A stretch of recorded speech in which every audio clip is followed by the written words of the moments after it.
You're listening to the Tony Kinnett Cast on 93 WYBC. CYTV Here on the Daily Signal. Good evening and welcome to the Tony Kinnett Cast here on the Daily Signal, nationally syndicated first on 93 WYBC. Well, it has been quite a week and then some. We're really glad that you're with us because there is way too much for further ado. So, first and foremost, the Department of Justice has now reclassified fentanyl as a chemical weapon. I don't know of any other time in history that the Department of Justice has reclassified a substance like fentanyl for the purposes of labeling it as a weapon being smuggled into the country. Of course, fentanyl as a drug, which has, of course, become kind of all the rage in the last couple of years as far as smuggling into the United States is concerned. A very small amount can kill hundreds, if not thousands of people.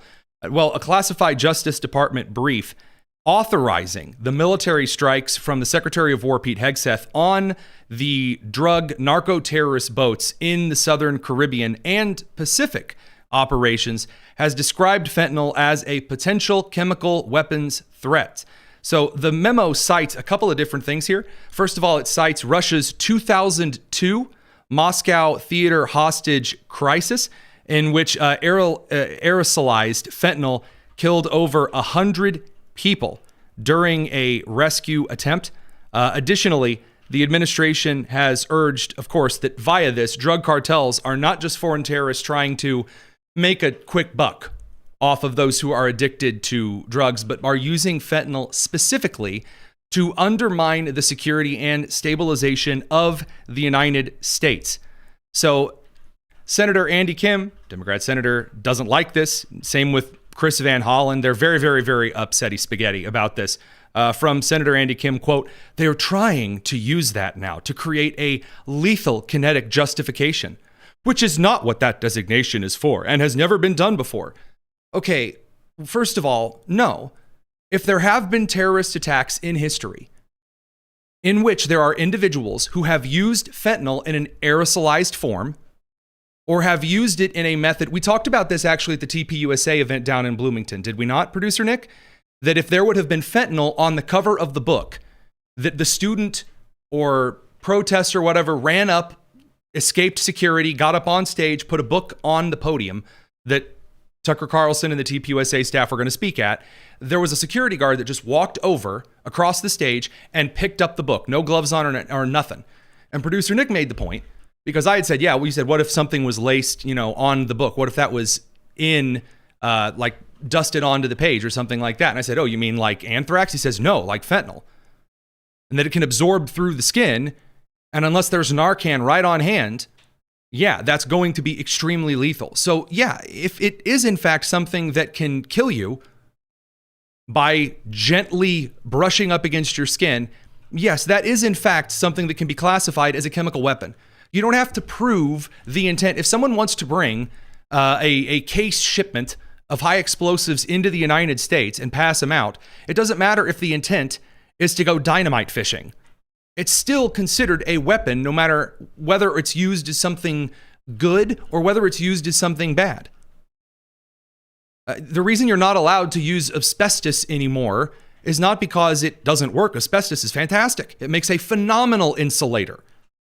But it carries a lot of health risks for you and anyone that comes in contact with it. And as a former science teacher who had to go through all of the hoops on earth to get a kind of pyrotechnics license so that I could buy certain chemicals in order to show students cool things, I have the argument that Chris Van Hollen is making, saying, oh, this is legal mumbo jumbo. We've never even seen anything like this before. No, we have. The United States government, way earlier than the Second World War, has limited certain material import into the United States, because it's not as though the cartels are showing up at the port of entry where customs, officer says, all right, do you have anything declared? He's like, yeah, Holmes, I got 2 kilograms of fentanyl right in the back there. We're going to distribute it out to everyone if that's okay. No, it's not like they're registering it and then turning it over to the government for distribution.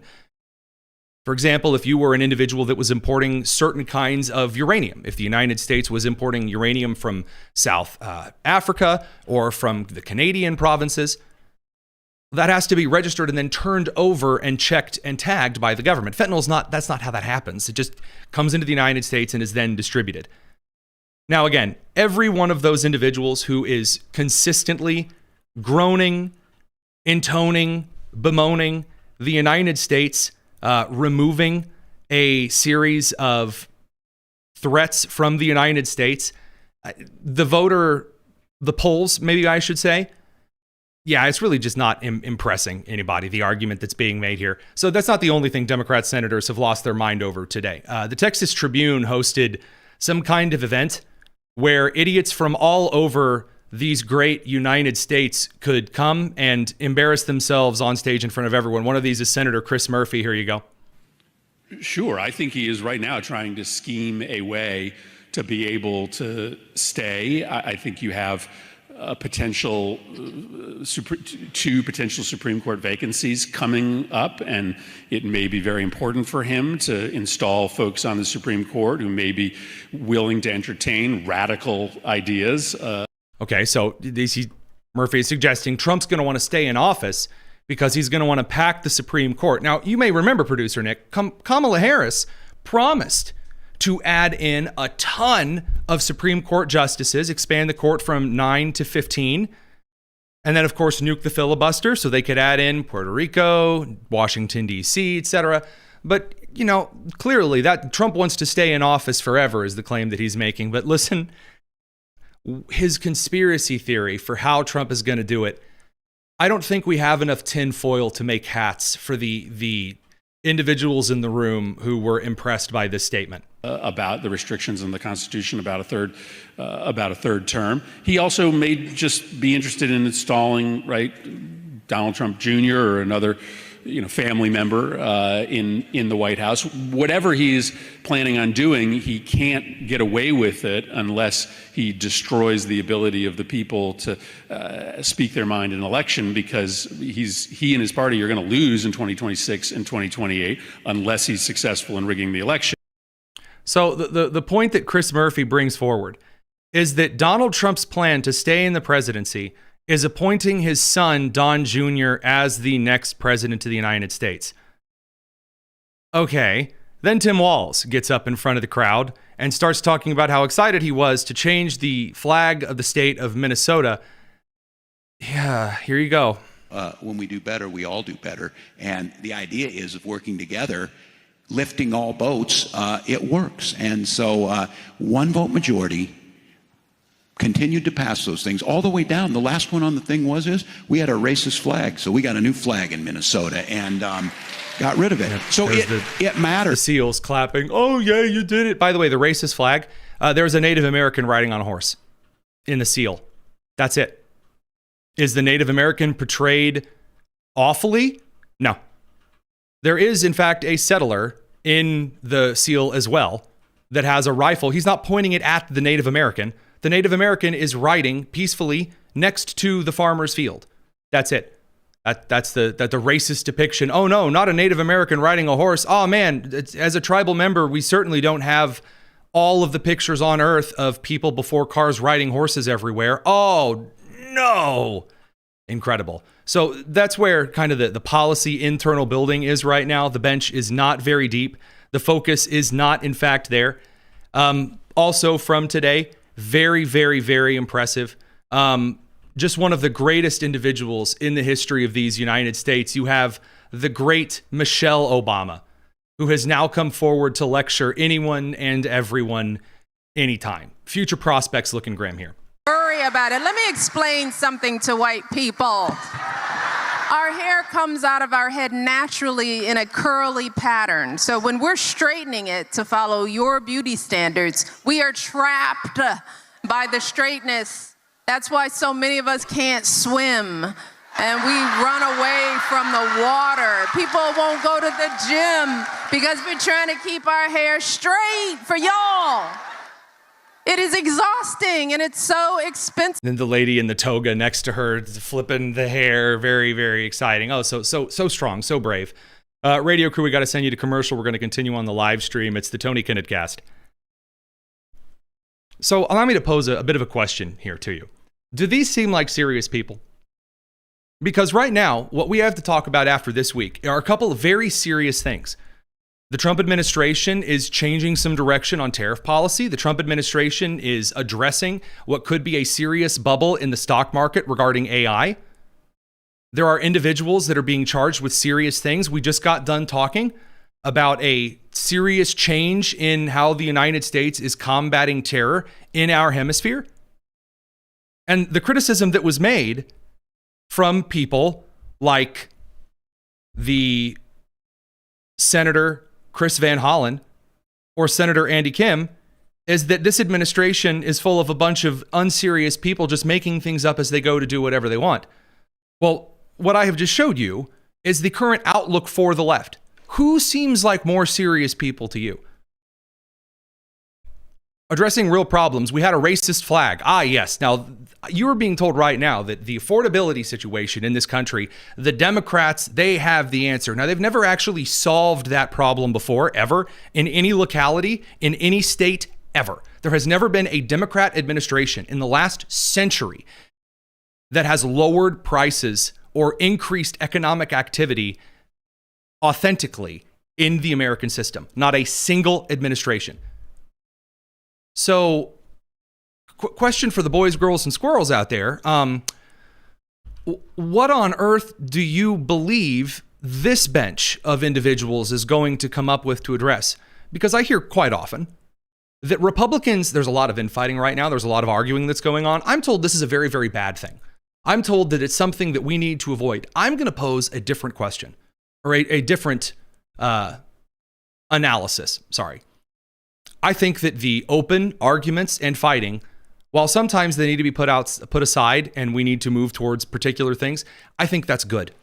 I would much rather hear the representative from Ohio and the representative from New York duke it out on the floor of Congress on the Republican side of the aisle than going into the back room with Nancy Pelosi, and as she sucks on her dentures, tells absolutely everyone how things are going to be in the party. This is, instead of just giving the orders, as Pelosi often does. Internally, we can do our maneuvering and bring our ideas to the fore, but without the outside mobility. So I want to thank all of the groups that are here saying that climate can't wait.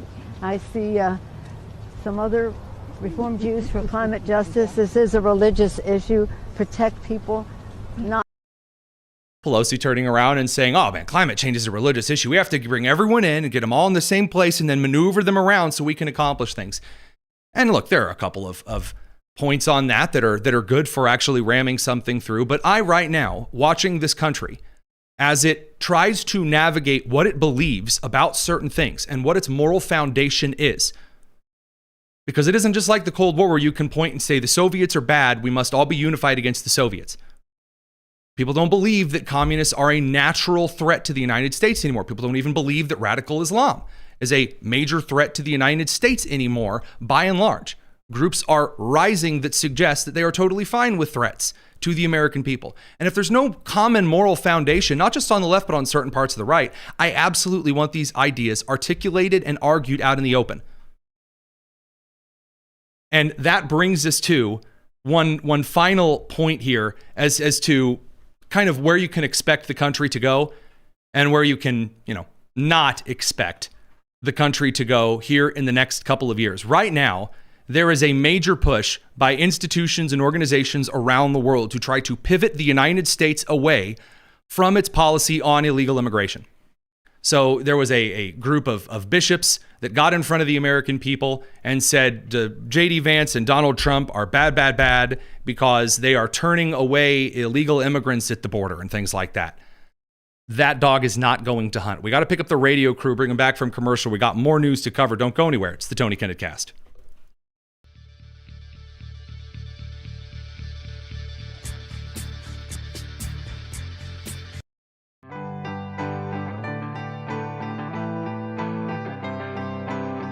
It's the Tony Kinnett Cast on 93 WIPC. Closing time. All right, now we get into the good stuff. And by the good stuff, I mean the stuff that you might need to take an aspirin for. Last week, when we came in out of Sunday or into the last week of the shutdown, everyone was focused pretty much unilaterally on the Democrats still clinging to the healthcare fight of endlessly funding Obamacare. And more Democrats started to flake away by the end of last week. The shutdown was over. Democrats started a major amount of infighting, and we began this week with that. We also began this week with one other thing in particular. A major release by the U.S. Attorney General's office and FBI Director Kash Patel, delivered directly to the Senate Judiciary Committee, included a set of compiled documents which were internally dubbed the Clinton corruption files. So what are these Clinton corruption files? Because there is even money that most of you have not really heard of this week. And there's a very good reason as to why. So you may remember that Bill Clinton went from the governor of Arkansas to essentially a billionaire in and of his own right, just by being the president of the United States and working with good old Hillary. And they run this amazing charity that supposedly doles out all of this money to countries who are suffering and brilliant activist groups for freedom and liberty and justice. Well, the files gathered over the recent weeks contain evidence alleging that the Clinton Foundation accepted donations from foreign governments, foreign nationals, domestic entities, including at least one U.S. defense contractor, in exchange for political influence during Hillary Clinton's tenure as Barack Obama's Secretary of State. You remember Hillary Clinton, the group, and I say the group because Hillary Clinton always operated as a group entity. You remember that during the Obama administration that it was Russia, in fact, according to other recent files, that hid information about Hillary and her Quaaludes use and her extreme manic bipolar activities from the American public. While at the same time, the Obama administration, the senior staff like John Brennan and James Comey, organized a totally different intelligence report counter to the data that had been brought in by the alphabet agencies in order to suggest that it was actually Donald Trump, and also they were going to quiet everything down so that Hillary Clinton didn't get investigated for this huge email server wipe and having a bunch of classified material and classified stuff on private technology and a bunch of other really big concerns. And you and I were told that, well, they investigated Hillary Clinton and they found no wrongdoing. Everything was super duper wonderful. These particular documents released to the Senate Judiciary Committee reviews a long-standing series of pay-to-play allegations against the foundation, suggesting that critical evidence was systematically withheld from federal investigators during the probes launched around 2015. Hang on a second here, producer Nick. I remember, wait a minute, wasn't it James Comey who was the FBI director around 2015? Those probes that, we found no wrongdoing at all? The same guy that's now under investigation for lying to Congress? He wasn't honest about the evidence into the file? It is a little strange to have a political ally admit evidence on a series of probes into the lady who's right next door, who emails have shown they absolutely went all in to protect her on. Key allegations in the file: donation patterns and influence seeking, numerous instances where donors contributed to the foundation while pursuing U.S. government approvals, contracts, or favors. Examples include foreign entities donating during Hillary Clinton's time at the State Department, coinciding with favorable policy decisions or approvals to Ukraine, to Russia, to several groups in Eastern Europe, to several groups in Japan, to several groups in China, to several groups in the Indo-Pacific at large.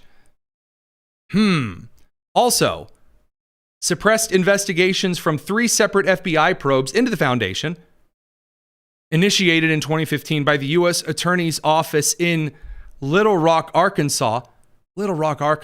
Hey, producer Nick, can you remind me what state Bill Clinton was the governor of? You just help me out here. Which state was Bill Clinton the governor of? He, in 1978, was governor of Arkansas. Oh, Arkansas. Oh, so where they're from. Oh, okay. Good. Excellent stuff here. Whistleblower accounts. Previously concealed testimony from insiders, including FBI informants, highlighting how evidence of bribery-like transactions were buried consistently to shield the Clintons. Now, again, this foundation, founded in 2001 by former President Bill Clinton, over $2 billion have been raised by this organization. However, according to multiple watchdog reports, the Clinton Foundation only spent about 6% of that income on foreign aid. Now, that's still a sizable amount of money, but as you may recall from 2016, as a Haitian reporter put it, we have been looking for this amount of money that the Clintons supposedly gave to Haiti to help us after the earthquake and the hurricanes, and said, we haven't seen a dime of it. This is back from 2016. In 2010, the earthquake of Haiti, not only American taxpayers, but the whole world has given billions of dollars to the Clinton Foundation for the Haitians. Not even 2% of that money went back to Haiti. So, Mr. Trump, we are asking you, begging you, the Haitian community will side with you if one day you ask Hillary Clinton publicly to disclose the audit of all the money they have stolen from Haiti in 2010 after the earthquake. This is a very serious concern. There are multiple instances of accusations like this. Now, a decade ago, CNN did, in fact, point out that there are a lot of inconsistencies with what the Clinton Foundation reported as far as foreign donations. Essentially, it's a racketeering outfit. It appears to be a full-on racketeering outfit, and it implicates the Obama administration and James Comey and John Brennan in covering up for this. They allude to it pretty overtly in the emails that were released by Tulsi Gabbard, the director of national intelligence. So with these documents delivered to the Senate Judiciary Committee, when they're already in a pretty cross mood because of things like the Arctic frost investigation,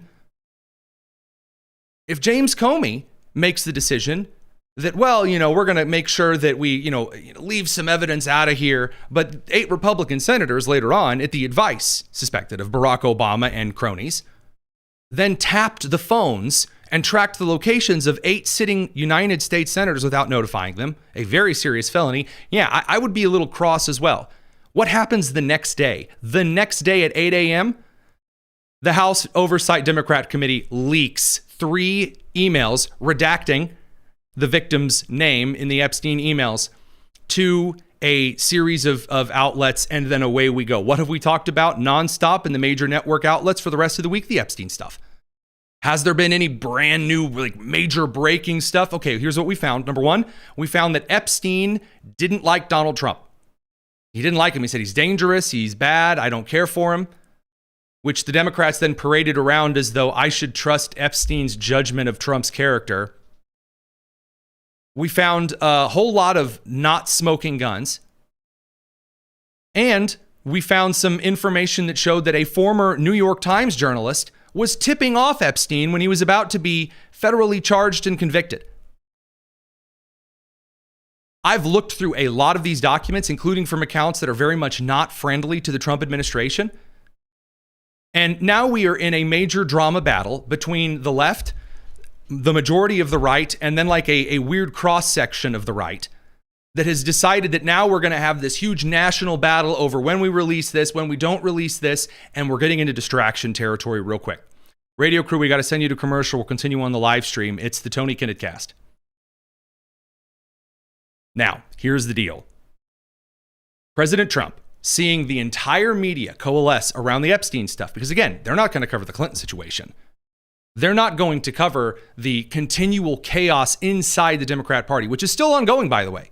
Although now it's starting to lose oxygen because everyone's focused on something else. A post from President Trump, quote, "Now that Democrats are using the Epstein hoax involving Democrats, not Republicans, to try and deflect from their disastrous shutdown and all of their other failures, I will be asking Attorney General Pam Bondi and the DOJ, together with our great patriots at the FBI, to investigate Jeffrey Epstein's involvement and relationship with Bill Clinton, Larry Summers, Reid Hoffman, JP Morgan Chase, and so many other people." Then Trump says this is another Russia scam. Okay, a couple of things can be true here at once. Number one, this is absolutely 150% a distraction and an annoyance. It is a distraction and an annoyance that the Trump administration did not initially do themselves a ton of favors on.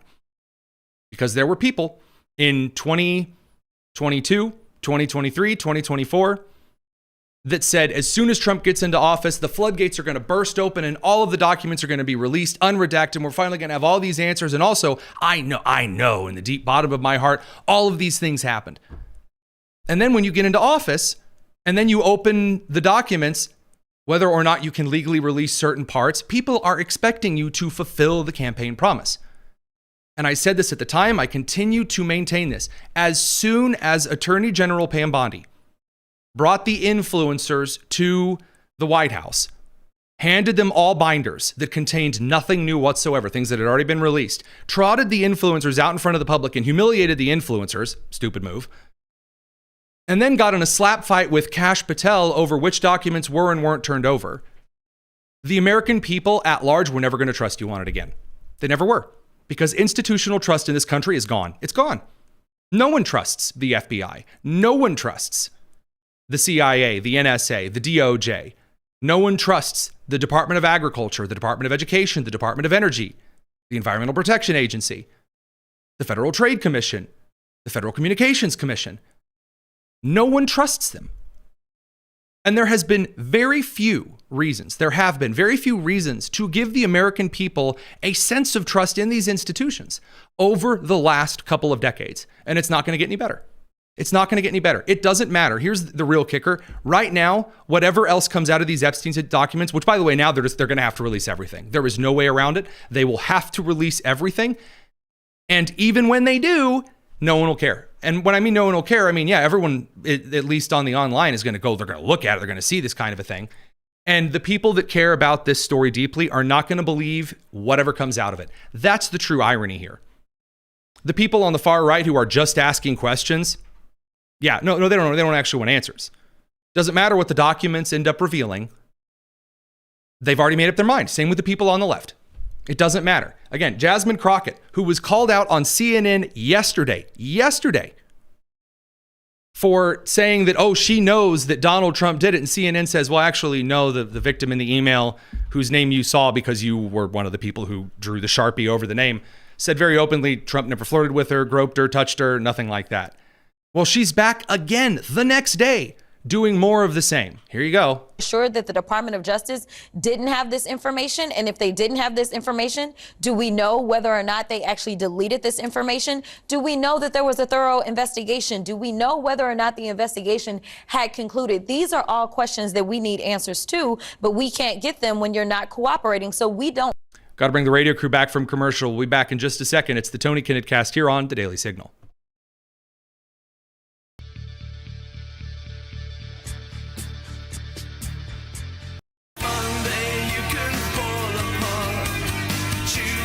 This is the Tony Kinnett Cast on 93 WIBC.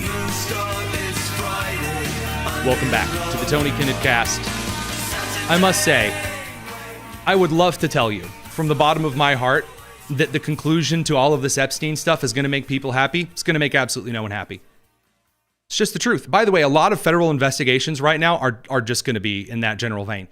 Because right now we are in an era where people believe what they believe. They're not waiting for any evidence. They're not waiting for an actual release. They're not waiting for anything. They have already decided whomever they want to be guilty is guilty. Doesn't matter. This is the biggest crisis for the culture of the United States right now. And this is not just limited to the Epstein situation. This is also over in the Charlie Kirk assassination investigation. There are people out there, actors right now, who have decided they heard it in a mystical, magical dream that TPUSA is the one that killed Charlie Kirk. Do they have any evidence for this? No. Is there anything viable or reliable about that story? No. Doesn't matter. It doesn't matter. Because right now, people believe what it is they believe, and in all seriousness, to hell with everything else and gone, because they're not ever going to think about anything else that doesn't nail down the presuppositions. And so when you have people like Jennifer Welch, the blonde Botoxed goober, now the backbone of the left's new media strategy, the same one who said that if you don't celebrate Charlie Kirk's death, then they're coming for you like they come for MAGA. She was out today making the case that she knows for a fact Donald Trump, he is a pedophile, and says this on broadcasted media. Think about teenage girls that you know that are 14, 15, 16 years old, no matter how developed or underdeveloped they are. Think about how childlike they are mentally and emotionally. And then think about 40, 50, and 60-year-old men that you know. And that's what happened here. These men are rapists. They are pedophiles. They are predators. And the Republican Party, under the Christian signaling leadership of Kanks, are trying to act like they care about children. And you even have Kanks talking about the Bible protecting children. So, by the way, that's a reference to Trump, I believe, right? Is that like that's a reference to Trump, like that's her nickname, I believe. It's what I saw people. I don't listen to Jennifer Welch constantly. What she says after this clearly indicates Trump, and that legal issues will follow. He participated in and knew all about this child pedophilia ring. That is a direct assertion with defamatory implications. You can't do that. You can't do that. If you don't put up or shut up, you can't legally do that. But that's never stopped her before. And because he's so compromised, our national security is compromised. And because it takes such a morally depraved individual to take part in all of this, he has attracted equally morally depraved individuals. So this theory that the left is currently operating in, that Jeffrey Epstein knew that Donald Trump was a pedo, and so Jeffrey Epstein blackmailed Donald Trump to give favors to Putin. This is the actual theory, because they have to tie it back to Russiagate, because this holds about the same amount of water as Russiagate does. Again, the issue with that particular claim is that if that's the case, Donald Trump was the worst friend to Russia in his first term possible. I remind you, the Trump administration is the only administration on its bookends in which Russia did not invade sovereign territory outside of its own. The United States did not offer big, beautiful deals to Russia. Trump put more of a hardline stance that, by the way, prior in his administration, Barack Obama was making fun of as 1980s foreign policy up against Mitt Romney. The Trump administration was rather rough with the Ruskies. But because she's not going to play any of those clips, the Democrats aren't actually going to go back and look at any of that particular information. And so they will keep on driving that narrative home. So you say, Tony, you didn't actually give us a huge number of updates on like Pamela Bondi reopening the investigation. There are assertions that because there's a big vote coming next week in the House to release all of the files whatsoever, and this person's blocking it and this person isn't, that Pam Bondi, by reopening the investigation in the Southern District of New York with U.S. Attorney Jay Clayton, that this is now, because it's going to be an active investigation again, this is going to prevent the files from being released. No, I'm not speculating on all of that, because it doesn't matter. It doesn't matter. Everyone's already made up their mind. And right now, given what we knew at the beginning of the week, it is absolutely a distraction. It is. This isn't like the individuals just died or were killed yesterday, or that the files magically evaporate like a Hillary Clinton email server in a guest bathroom. They're here. There is one reason and one reason alone this has been the coverage point for every single media. CNN even brought up a random girl from the 90s who said that Trump like squeezed her butt once. Desperation is in fact at hand. Now, this is where things get interesting. So just in all transparency, producer Nick and I, we don't always agree on things. Producer Daniel and I, we don't always agree on things. And one of the most interesting arguments and conversations here in the Tony Kinnett crew through the first year of the Trump administration has been how much of the tariff policy is good, how much of it's being used for leverage or kind of like a permanent revision of American foreign and economic policy, and what are the effects. And producer Nick and I, when we were discussing all of the various factors that go into how much a bunch of bananas cost, or how much we said, what else did we talk about on this today, producer Nick? We talked about like gasoline as well, other Grocery food items, prices, not avocados, but what else? Raw material prices. Raw material prices. That's the one. Thank you. these particular goods, there's a lot of factors that go in to why they may or may not be more expensive. And the Trump administration, and we said this way back when, I think I remember saying this back in February, as early as February, it could be into March. I know it was said in April. The Trump administration, talking about tariffs, had like 2 or 3 schools of thought. You had Scott Bessent, who was all for using tariffs as leverage points for national security and kind of strong arming countries that relied on us for trade. You had Peter Navarro, who was like a Yorkie seeing a treat. Anytime you said the word tariffs around him, he started wagging his tail very excitedly, to the point where like the administration was like, can we just get him off camera for like a few seconds? We had U.S. Trade Ambassador Jamieson Greer, who was very pragmatic in his approaches to how tariffs would be implemented. And then you have the President of the United States, who, while praising tariffs, held his cards a little close to the chest on this one. You say, Tony, how do you know that? Because it's always how he negotiates on everything. Speaking of Russia, when Putin had talked to him and said, I might actually go ahead and do a little of this movement into these Eastern European countries. And Trump said, you better not. I might bomb the bleep out of you. And Putin's like, you wouldn't do that. And Trump says, well, I might. That's how Trump negotiates. He's like, well, Canada, what if we absorbed you into the United States? And then Canadians start running around screaming and, shaking their bottles of maple syrup and running into Zambonis. I don't know how they panic up in Canada. So it ends up effectuating leverage and change. That's how the president negotiates. And this is why when Democrat strategists or Republican strategists get on TV and said, Donald Trump said something, like, yeah, he says a lot of stuff. Career's kind of built on it. I'm going to wait to see what the end point of the policy is. When Donald Trump has used tariffs as leverage against other countries like China, great example, he ends up getting results that change the balance of trade and power in South America. Scott Bessent pointed this out less than, I think, 5 days ago. It's been a long week.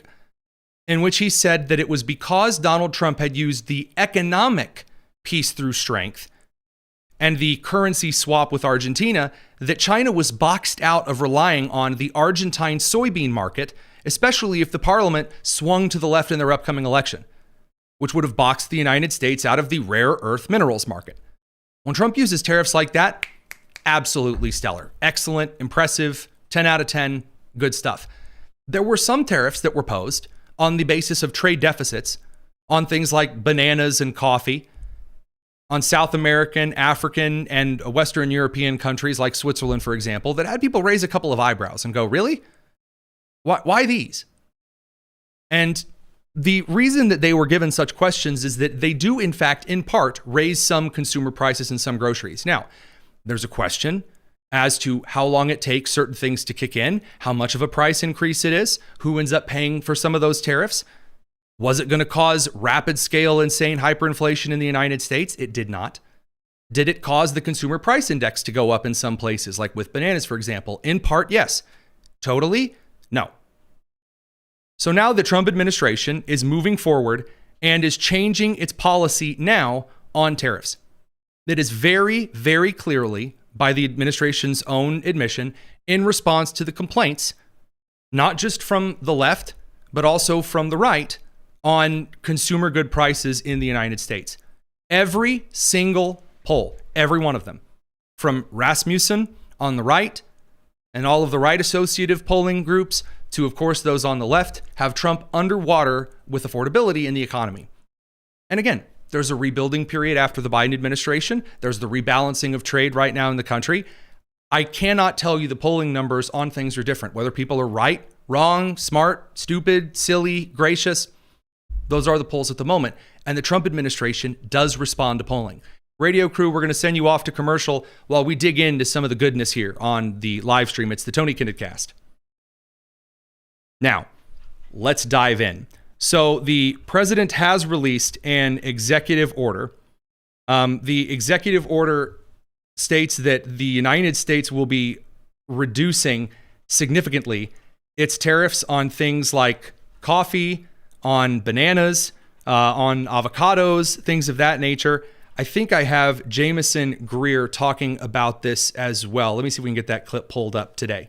the reality is, at a macro level, the president's trade program has been incredibly successful. We've opened up markets for our exporters. We're reining in the trade deficit. Are there micro areas, like bananas or coffee or cocoa or things like that, where we don't need a tariff? I think that's right. The president appropriately used them as leverage to get these deals. I mean, Ecuador, that's a country. What do they export to us? A lot of bananas, coffee, things like that. Some of these other countries. So it makes sense when you're making a deal and giving tariff relief. It's mutually beneficial for them and for us. So the timing is right.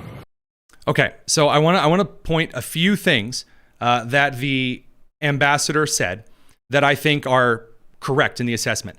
The time is right. Very clearly, it is a response to high prices in the United States. The argument also that in a lot of ways, the president's trade policies have been very successful. True, a lot of them have been. Some of them, however, have not. And by the way, when I say some of them have not, I'm not talking about that Donald Trump made a specific decision and said, this is the direction that I am going to go and everyone else be damned. That's not what I'm talking about. But when you have people like the Secretary of Commerce, Howard Lutnick, saying earlier this year in June, that the reason that we had to raise tariffs to 10% on bananas was because people needed to build bananas in the United States, it hurt me just a little bit. What's the tariff on bananas? Americans, by the way, love bananas. We buy billions of them a year. Okay, Miss Rachel, I love bananas. What's the tariff on bananas? The tariff on bananas would be representative of the countries that produce them. And what's that tariff? Generally 10%. Correct, 10%. Walmart has already increased the cost of bananas by 8%. But as countries do deals with us, that will go to zero. As countries do deals with us, that will go to zero. But the cost is on the American consumer now and on the businesses with the confusion now. Mr. Secretary, I believe you know better. I believe you recognize that a trade deficit is not something to fear. I believe you know that predictability, stability is essential for businesses. I wish you would show that truth to this administration. I don't care for the moral lecturing there. But the point that, and I have to cut off the latter 30 seconds here because we're going to have to bring the radio crew back. He concludes by again asserting that the tariffs are to get organizations and industries to build here in the United States. A lot of the negotiations the Trump administration has leveraged includes things like hundreds of millions of dollars to billions of dollars, we're looking at the Indo-Pacific countries, to invest in the United States. The deal with Switzerland today includes I believe, is it 300 million? Just to double check, sorry, producer Nick, to ask you to do the, to look it up like Jamie, but we'll bring you back from the radio break here in a second. We got to pick them up from commercial, and we'll talk about this a little bit more and then get back to the fun stuff. It's the Tony Kinnett Cast here on the Daily Signal.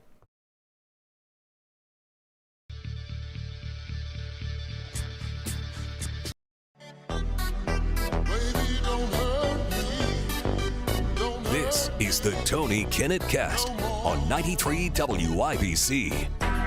Welcome back to the Tony Kinnett Cast. So a deal was struck with the Swiss and Liechtenstein groups of companies by the Trump administration to invest at least 200 billion with a B, not 300 or 200, 300 million, billion, into the United States, with at least $67 billion worth of investment incurring in 2026. Those are very good things. And for those right now that are saying, hey, I told you so, I told you tariffs were going to raise prices. Yeah, a lot of the tariffs have, in fact, raised grocery prices. That is correct. Some of it was done in exchange for major industrial investment into the United States. Now, here's the dirty little secret. Neither you nor I know right now whether that's worth it yet. We don't see the end of it. Originally in March, Scott Bessent had predicted that the United States would begin taking off in Q4. He said it again in September. Now the new argument from the administration is that the economy is going to start taking off in Q1 or Q2 of next year. Obviously, we just had a government shutdown for a month in October. That changes things. Say, Tony, are you being wishy-washy on this? No, I'm telling you what I know. I'm not going to assert to you something that I definitely super duper know. If I'm making a big heavy prediction, I'll tell you, because I'm going to want to brag about it if it comes true in a couple of months.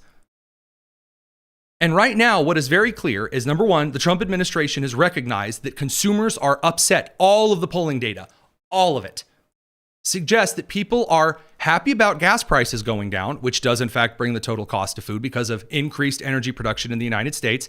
We're going to talk about that here in just a bit regarding that and the climate change provisions of the last administration and the racketeering coming out of that.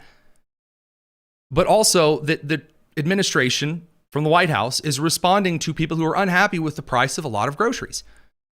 Now, I'm not saying that that's entirely due to tariffs. A lot of it isn't, but a lot of it is. And so the Trump administration walking some of those things back matter. Now, Bessent made kind of a different point here. He said that the tariffs were great because they were paying down the deficit of the United States. Here's Bessent making this case earlier this week. I think that the tariffs help consumers because we are able to, if you go back and look, we have brought down the budget deficit. And MIT came out with a study that said that 42% of the great inflation was caused by the big deficit spending. So as you bring down deficit spending, inflation will come down. And the tariffs, right now, we take in substantial tariff income. Over time, that will rebalance as the factories move to the U.S., and that will become the corporate income or wage income. And by bringing down the budget deficit, we are bringing down inflation. Correct. What Bessent is making the case for here is that when tariffs are used as leverage to change the balance of trade, they are a very good tool. Now, the question is, how much are tariffs going to change in the next couple of months? We received a comment in the comment section on the live stream. I don't have the name, I believe Dawn, Dawnette's POV, who has asked, what authority does the President of the United States have on what kind of tariffs? Why does this matter? The Supreme Court of the United States is getting ready to decide just what tariff power the President has. The President of the United States has invoked a particular law that was leaned into a smidgen by President Nixon that allows the president to declare national emergencies and therefore impose tariffs based on those national emergencies.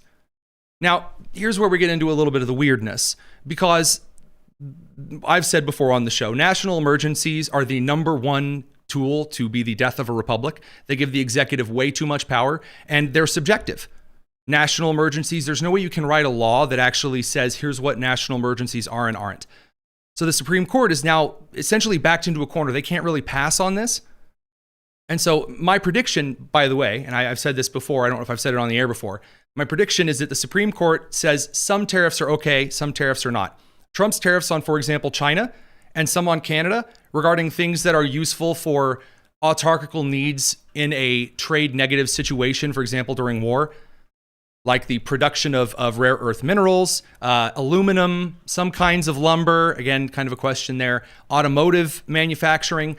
Yeah, those are definitely tariff applicable. Things like bananas and avocados, not seeing the national emergency, national security measure of such things. That's what Solicitor General Sawyer is still trying to argue before the courts. But that's my prediction. So again, I still think the best opportunity, the best move is for the House and the Senate to pass effective tariff powers to the president for a number of times. You know that you can do that, right?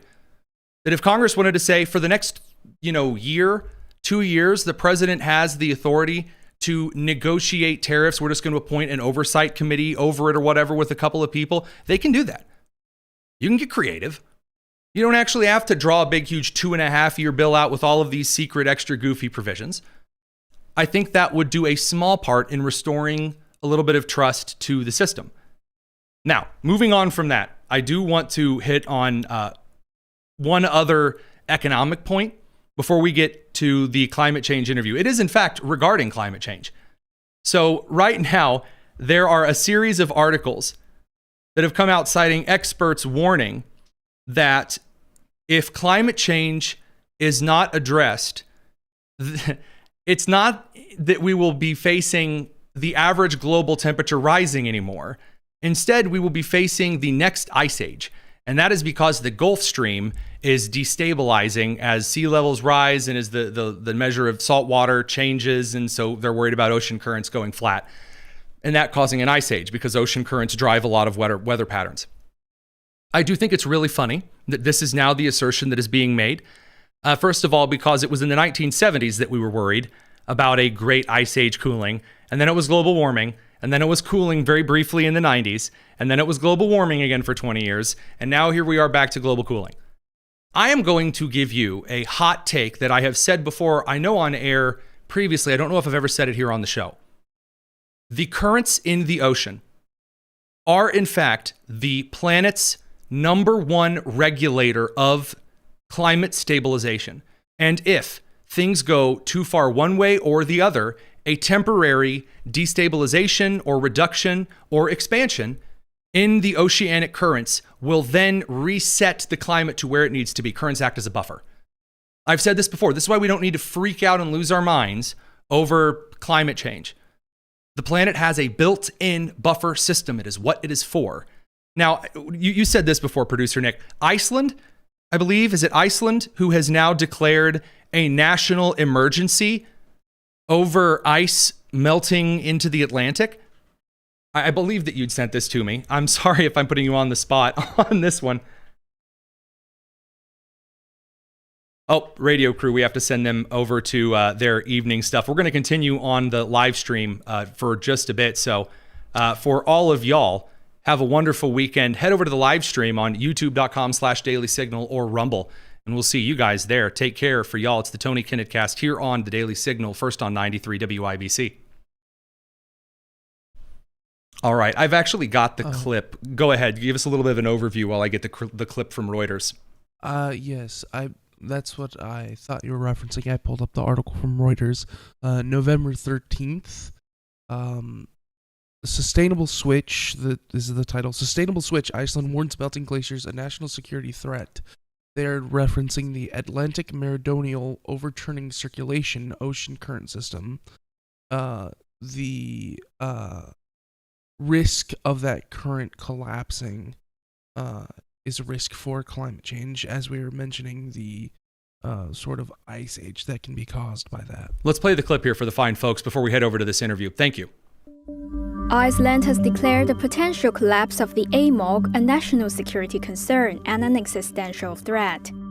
They say the AMOG, or Atlantic Meridional Overturning Circulation, may collapse within the next couple of decades as global temperatures keep rising.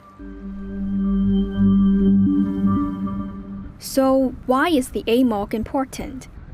The major Atlantic Ocean current system brings warm water from the tropics northward toward the Arctic.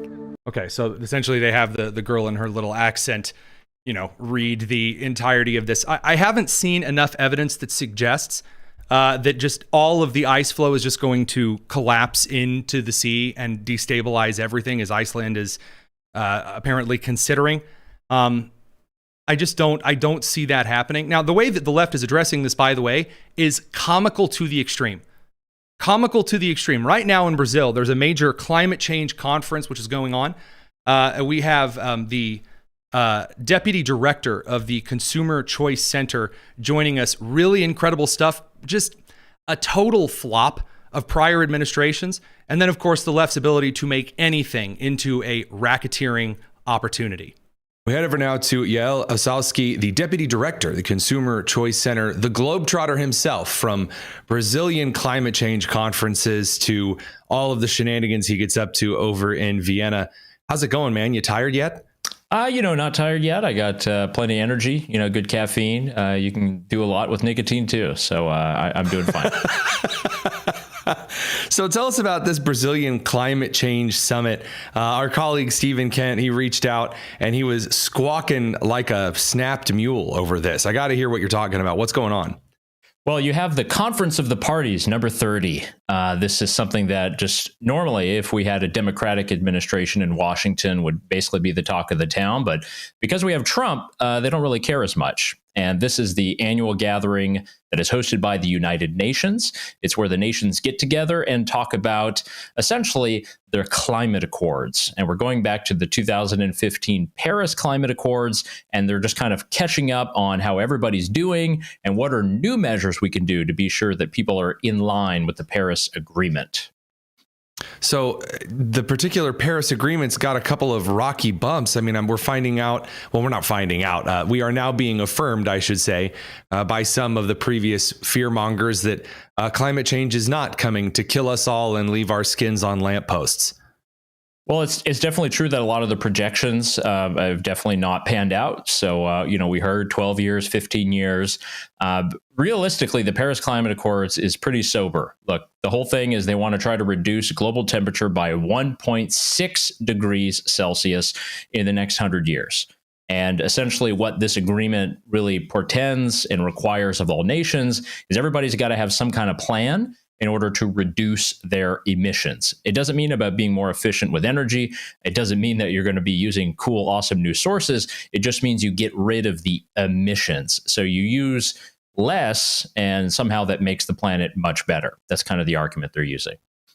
So in this particular argument, though, what some of the nations that are supposedly at least fraternizing with some of this policy or this plan or accord or whatever we're going to call it, they are producing more emissions. Now, they may have their, state communication services get out there and claim, hey, we're producing a lot fewer emissions. But when you actually look at the satellite coverage and you see yet another 15 coal plants built along the Yangtze River or something along those lines, yeah, I'm not really seeing a whole lot of Paris climate goodness. Not something that would make Jane Goodall smile, I'm afraid. Yeah, a lot of what COP30 is about, and most of the COPs that have dealt with climate, is just selective facts and figures. So obviously in Europe, where you have a lot of people who are very excited about this, essentially they've torn down all of the nuclear power plants, which were zero emissions. And now the country of Germany is very reliant on coal. They're very reliant on natural gas imports. And luckily, new markets have opened up, and Europe is importing a lot more LNG from the United States, which is very good. But at the same time, you have China and you have India. They're building a lot more coal plants. They're continuing with huge mining projects. So a lot of this is just kind of saving face for some of the environmental movement. And a very important part of this is that these plans includes many different credits and swaps. So if you're not doing that's what I wanted to get to, the credits and swaps. Yeah. Sorry, I didn't mean to interrupt. It was just, it's like a sleeper cell activation. I hear the word credits and I'm like, oh no. So they have this right now in the European Union. They just agreed, I think 2 days ago, that they're going to be essentially net zero carbon emissions in the next 15 years, which very tall order. But the way that they're going to do it is they're going to use, about 85% will be actual reductions.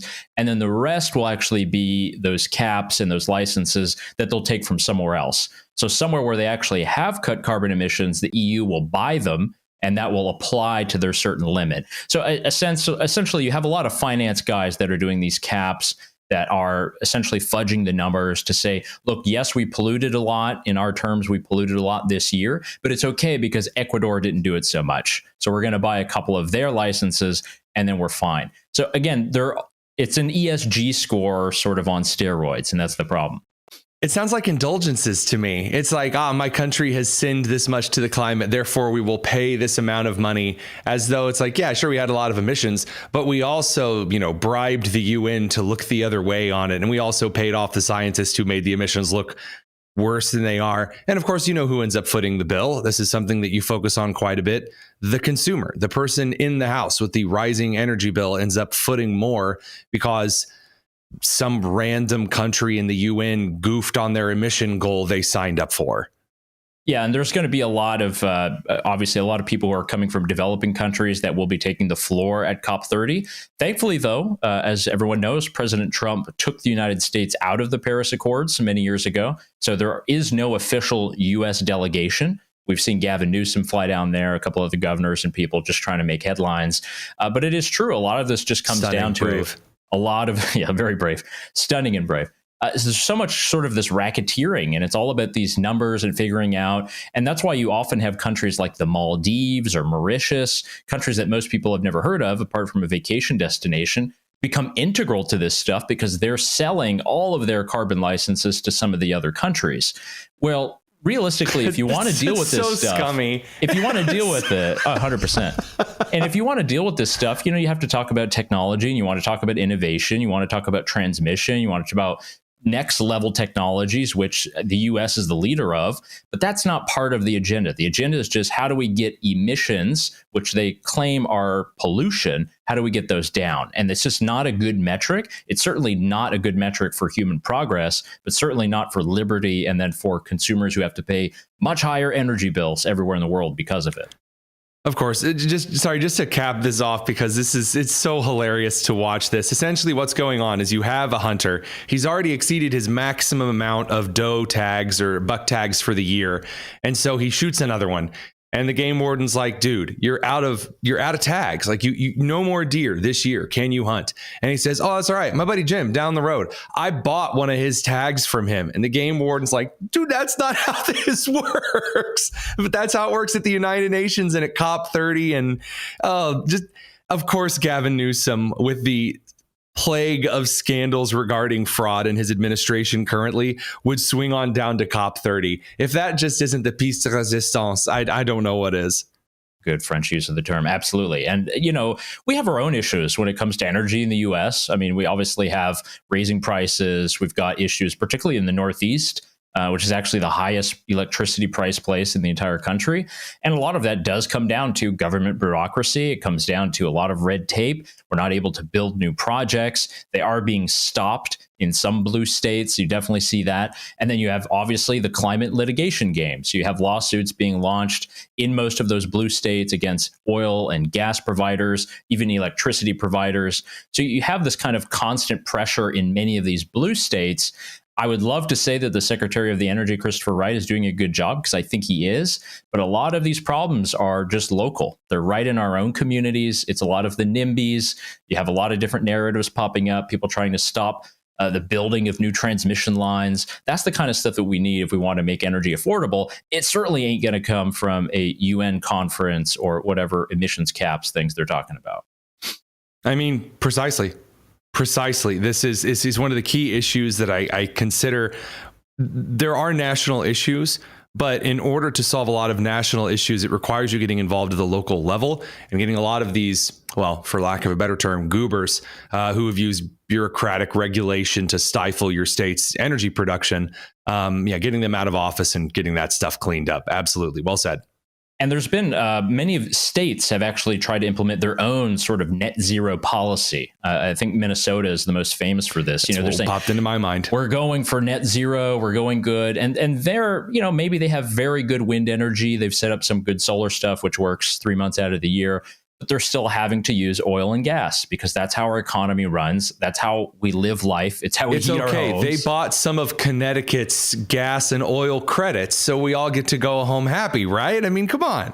And obviously the worst, offender of everyone is California, because they do have this kind of carbon market, and it is just this entire swap and trade. I know JP Morgan Chase and many other companies are very happy with it because it's a wonderful market to participate in, but it really doesn't do anything. And that's why I think we need to have these energy discussions a lot more, because this stuff is going to impact not just, elections going forward, but this is at the front of mind for everyone. Everyone's having to pay these bills, having to pay more at the pump. And I think the electricity price was definitely going to be a big thing for the midterms, any local races that you might have. And it's stuff that people are talking about at city councils, county commissions. This stuff is real. And it is true that it hurts, but we have to figure out why that's happening and how we can improve it. Yael Ossowski over at the Consumer Choice Center. Stellar stuff. And as always, thank you very much for giving us a bit of a light on these rising climate energy nonsense projects. Absolutely. Thank you, Tony. Cheers. Now, the other side of the energy issue that I want to talk to you about really revolves around the American manufacturing sector, where the economy is headed, and therefore where we go with the economy. Right now, there is continually this massive drive in tech-based everything. The entire stock market right now is revolving around AI and the different AI companies which are investing in each other, including their competitors. Oracle, which used to be in competition with a bunch of different groups, is now providing loans and server access, operational access and real estate to their competitors, all in the pursuit that we're going to breach some magical moment in AI where it's going to become fully sentient and it's going to do all of our jobs for us and it's going to be really wonderful. And the fact of the matter is, it could be a bit of an economic bubble viewed by investors in the stock market. Yesterday, the stock market lost $1 trillion in value. Nvidia, Microsoft, Google, Amazon, Tesla, all the way down the charts. It was a rough, rough day because a lot of people on the future side of things are saying, wait a minute, if they're all just pumping money to each other and they aren't actually producing things that are directly cutting out huge expenses in the economy, then what are we doing this for?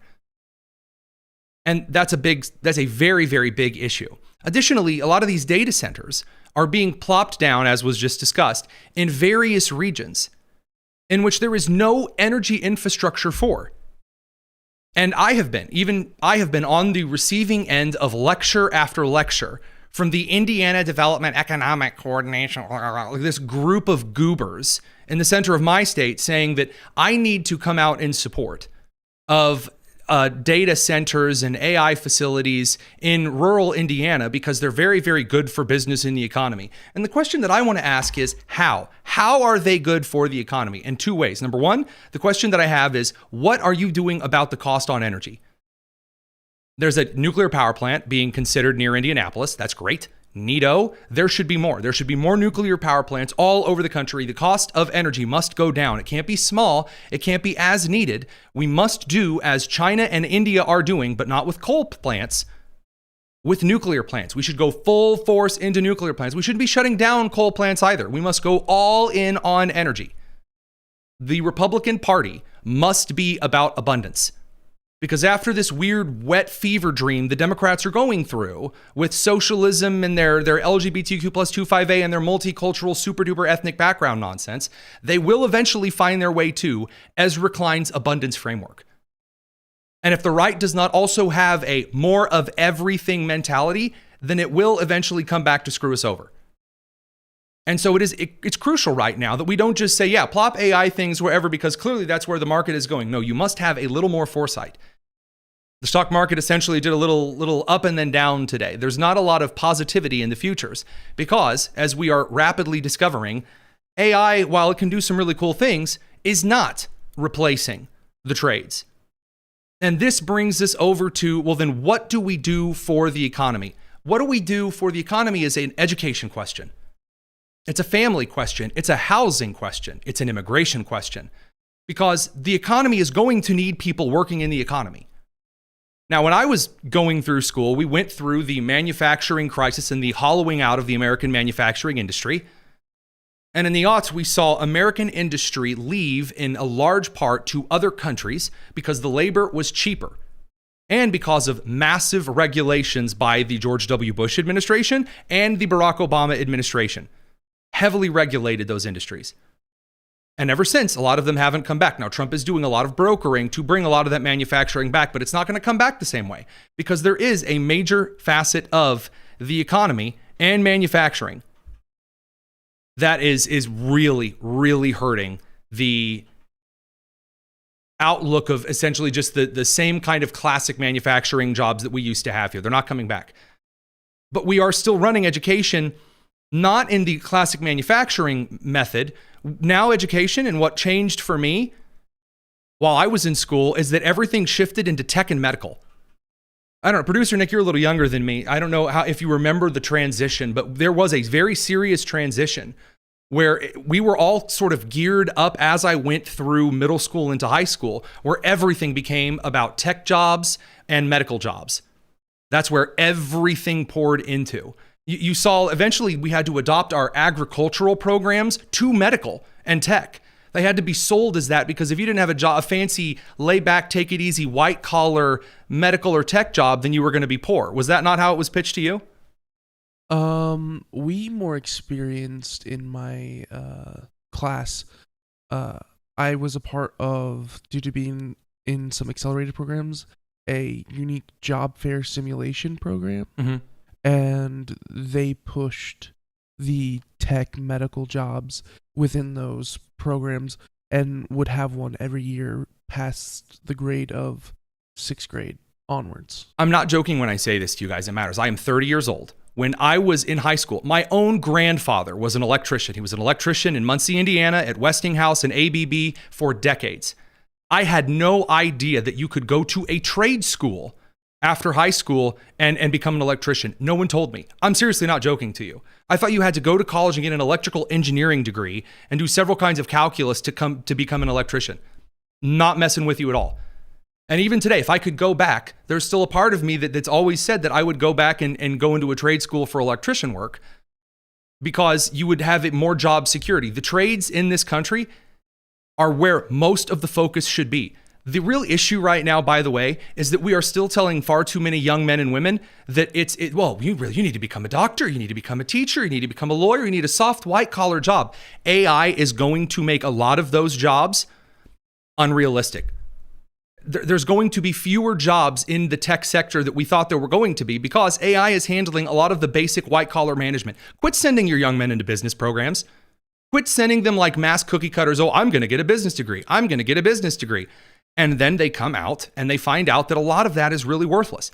The trades are paramount. The other side of the economy question here is immigration. Because the United States right now does in fact have a major hollowed out portion in labor. And a lot of this comes down to Ford. I think there it is. Here, this is from Robert Pondicio, a friend of ours, friend of the show. He is the head of one section of education, a senior fellow at AEI. This is what he wrote for the New York Post. Quote, the CEO of Ford has 5,000 mechanics jobs he cannot fill. 5,000 mechanics jobs he can't fill. Now, what question is it in your mind? Why can't he fill those? Well, he's probably not paying people enough. He's probably not, offering a high enough salary. The minimum, the low end of these 5,000 mechanics jobs is a salary of $120,000 a year and full benefits.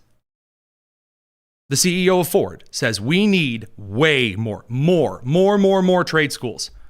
Now, we have some career and technical education. That's after the fact crap. That's after the fact stuff. There are things that I do not know about broadcasting, even up until this day. I'm learning on the fly because I didn't actually have classical mentor to mentee training on certain areas of broadcasting. Same with teaching. My education program in college was good, but once I actually got out and I followed the master of teaching around at Tri-High in Strawn, Indiana, Mr. Jones, and he taught me what education and teaching was really about and what really worked and what didn't, then I learned. And it's the same in the trades. We have far too few masters who are bringing along apprentices and teaching them and bullying them and dragging them kicking and screaming into adulthood. And it is crippling our country.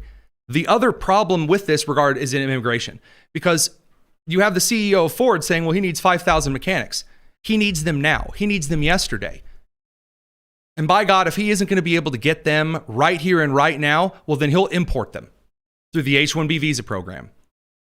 He'll import them. What we have seen in the last couple of decades is the misuse of the H-1B visa program, not to bring in the brightest, most intelligent, super duper geniuses from around the world. There's an entirely different visa program for that.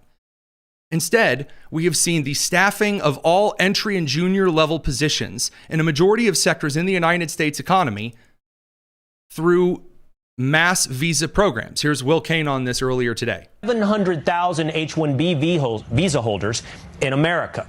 Now, who is coming to this country to take these high-skilled jobs? As I mentioned, STEM fields dominate the occupations. And most of the workers come from India. In fact, 70% of H-1B visa holders come from India. Another 10 to 15% come from China. Now, there are those who are very, very, very in favor of the H-1B visa system and importing immigrant labor. Some of them are very good friends of mine. For example, Daniel DiMartino from Venezuela. He is a brilliant economist. He is a major future leader in economic policy and theory in the United States. He's a solid dude, good friend. Also a pseudo Hoosier in a way that this is where he put his feet down for a good time. He has made the case that a lot of the criticisms of the H-1B visa program and a lot of the labor coming from India and from China is racist. It's because, people don't like Chinese, people don't like Indian people, and it's a major cultural difference. I'm going to let you in on a little secret. That's not why a lot of the people coming in are from India and from China. Children in India and China are told, if you don't learn the skills, you're going to starve. If you don't make yourself marketable enough to get to the United States, then it's curtains for you. We don't tell American kids that. We don't tell American kids, you got to fight, you got to pioneer, you got to push, you got to get out there and you have to lead. What do we tell American kids? Well, it's all about what you want to do in life. Like, follow your heart. And then, the Disney sparkle goes over the castle and it's magical. What do you want to do? What really drives your passion? That's a stupid way to raise children. That is irresponsible. And it is one of the key reasons why when Vivek Ramaswamy says, hey, part of the reason that the H-1B visa system is as manipulated and gross as it is because American children are not taught to go out and get. Say, Tony, what's your key evidence for that? How many 20-year-olds do you know that act like adults? How many 20-year-olds do you know? How many 25-year-olds do you know that are in full adult mode? Most of those who are, by the way, are in the trades, just to be completely clear. Let Will Kane continue here. 80% of H-1B visa approvals are for entry-level or junior-level jobs. That's a little hard to stomach when we hear that we're not talented enough or that we're not skilled enough for these jobs when you consider that most of these jobs are actually at entry or junior-level jobs. Now, that's a problem for all of those who have been telling you over age and age and age that it's, clearly they're importing like master supercomputer technicians, right? They say, all of the immigrants that are coming into the country via the H-1B visa program, they're the head of engineering and they have all of this extreme, amazing, super duper intelligence. You can't just ask Jim Bob on the side of the road. I'm not asking Jim Bob on the side of the road to be the head of engineering. And by the way, I'm not making the case that we don't have a serious education problem in this country, but I was told that it wasn't the entry-level jobs that were being filled, and they are. So if there are no entry-level positions filled, then what reason do I have to move to some of these areas? Because it all comes down to housing. The vice president spoke on this, I believe, yesterday or today. I don't have the exact date. I think it may have been today. Here's J.D. Vance. I know that there are a lot of people out there, Sean, who are saying things are expensive. And we have to remember they're expensive because we inherited this terrible inflation crisis from the Biden administration. But you've already seen signs that things are getting better. The price of eggs has gone way down. The price of energy has gone way down. The price of gasoline has gone way down. And as we know, when the price of energy goes down, that starts to filter out into the entire economy. But that also takes a little bit of time.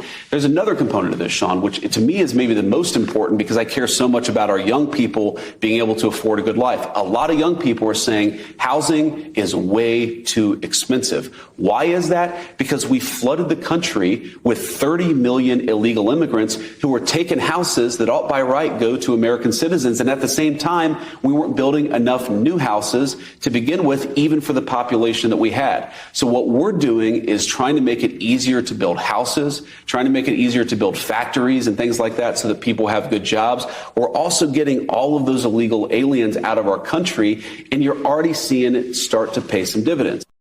What the vice president is saying is, in fact, deeply essential to be a part of the communication in the next couple of years. There are a large number of groups in the United States, and I'm sorry, when I mean groups, a large number of groups of suburban and urban centers that are overrun with those who should not be here, those who are illegal. And they pack the freeways. There are those who are living in standardized and subsidized housing. That is an issue. That is not the entirety of the issue. The argument that all of the housing in this country, which he's not saying all, he's saying a lot of housing in this country is taken by illegal immigrants. No. A lot of apartments in some major centers and cities, yes, but that's not the same. Number two, a lot of those houses are in fact held by those who are legal immigrants. And the legal immigration system into this country is in fact far too open for some of the problems that we are currently facing. It is also true that a lot of the open housing in the country right now are in places people don't want to move. You know where there's a lot of open housing? The burned out blue cities in Michigan. You want to move to Detroit? You want to live on one of there's houses out there that are inexpensive. Beautiful well, not beautiful, but big houses with lots of bedrooms that are inexpensive. Again, I'm using a lot of finger quotes. People don't want to move there. They are, in fact, in very bad areas. It turns out that realistically, there is a limit in real estate in areas where you don't get shot, and where, by the way, you also have to have economic opportunity in those areas, which we haven't solved in this country yet. Now, what's also true is that even the starter homes and things are vastly overpriced. They are. And a lot of private equity firms are buying up those houses and then are selling them or renting them at exorbitant rates. It is one of the reasons why there is a major real estate bubble in the United States right now. So deregulation is a big part of it. Fixing immigration, including the legal visa system, is a big part of it. Fixing the education system is a big part of it. Fixing the culture of this country and how we raise children and what we tell them to do is a big part of it.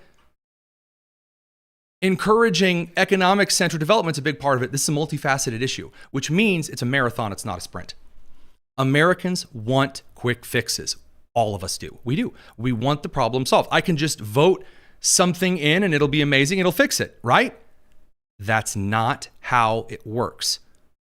It's not just so the border is something that could in fact be fixed by having a new president.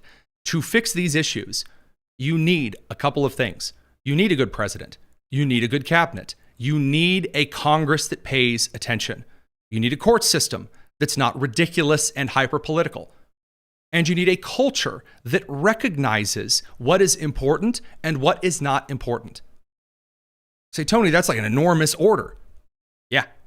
It's not going to be fixed in a month. It's not going to be fixed in a year. It is one of the reasons why things like spiritual revival of this country is such a crucial need. It's one of the reasons why people getting involved and paying attention in politics and not getting distracted by silly nonsense and goofball theories. Political action and paying attention to things is not just listening to a podcaster and taking everything I say, they say, influencers say at face value. Nope. Active, passionate involvement as a citizen in the short term and the long term is the thing that is going to solve these issues. And that's why, by the way, I'm kind of optimistic, even though it was kind of a doozy of a week filled with nonsense to the brim. Yeah. I am actually optimistic because there are those who are figuring out these problems. And yeah, after we debate some of the short-term problems that don't fix everything, like 2 or 3 months of tariffs on absolutely everything, is it going to rebalance the entire global economy? We are going to come up with some terms and some of the minutia that do make long-term solutions possible, applicable, and likely. So with that said, have a restful weekend. Take care. We will see you on Monday. It is the Tony Kinnett Cast here on the Daily Signal, nationally syndicated, first on 93 WIBC. See ya.